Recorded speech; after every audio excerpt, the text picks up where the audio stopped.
Welcome back to Exam Hacks Academy. Today, we're analyzing the poem The Nightwatchman by Fhazel Johennesse. Let's begin with the opening image. The fire looks warm from here and a red reflection diffuses and glows across his face.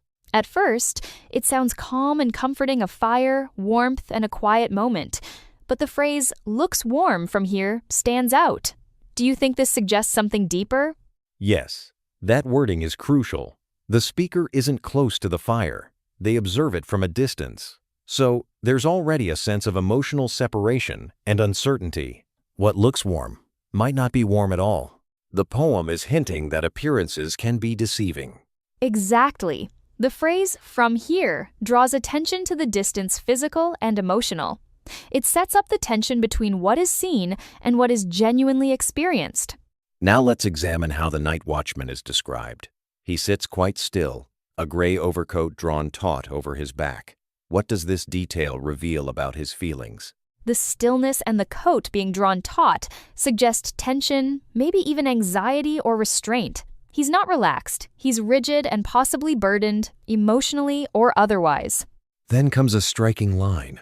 A flicker of firelight paints a smile on his face. What figure of speech is at work here? That's personification. The firelight is described as painting, like an artist. But is it a real smile? I'd say no. The word paints suggests the smile is artificial, created by light and shadow, not genuine emotion. And since it melts it again, the smile is clearly fleeting and illusory. Next, the poem says, "I watch his fingers. They slowly slip across the scalloped edge of the knobkerrie." What might this gesture reveal about his thoughts? This is a key moment.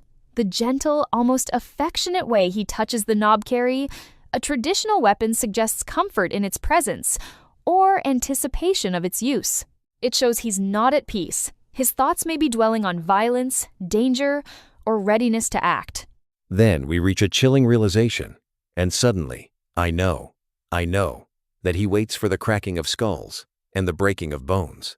What is the speaker realizing in this moment? This is the poem's turning point.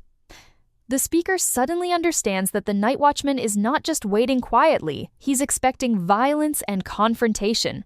The mood shifts from calm observation to unease and fear. Why do you think this final stanza is set apart from the rest of the poem?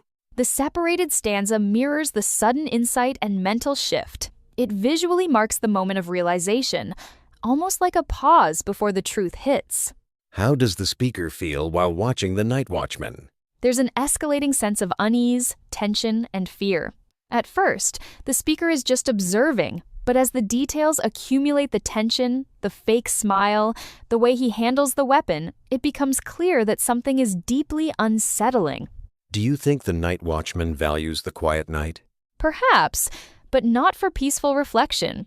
Here, the silence seems to create room for violent anticipation rather than calm. The night amplifies his inward, darker thoughts. What feeling are we left with at the end of this poem? Definitely unsettled. The tension and discomfort linger, making us question the line between protector and threat. Is the night watchman guarding or waiting to attack? Can this poem help us appreciate night watchmen and security guards more? Absolutely, but it complicates our view. It reminds us of the heavy responsibilities and dangers they face. We should respect them, acknowledge their work, and understand the psychological toll their job can take. Any final thoughts as we wrap up? This poem is powerful because it slowly shifts our perception.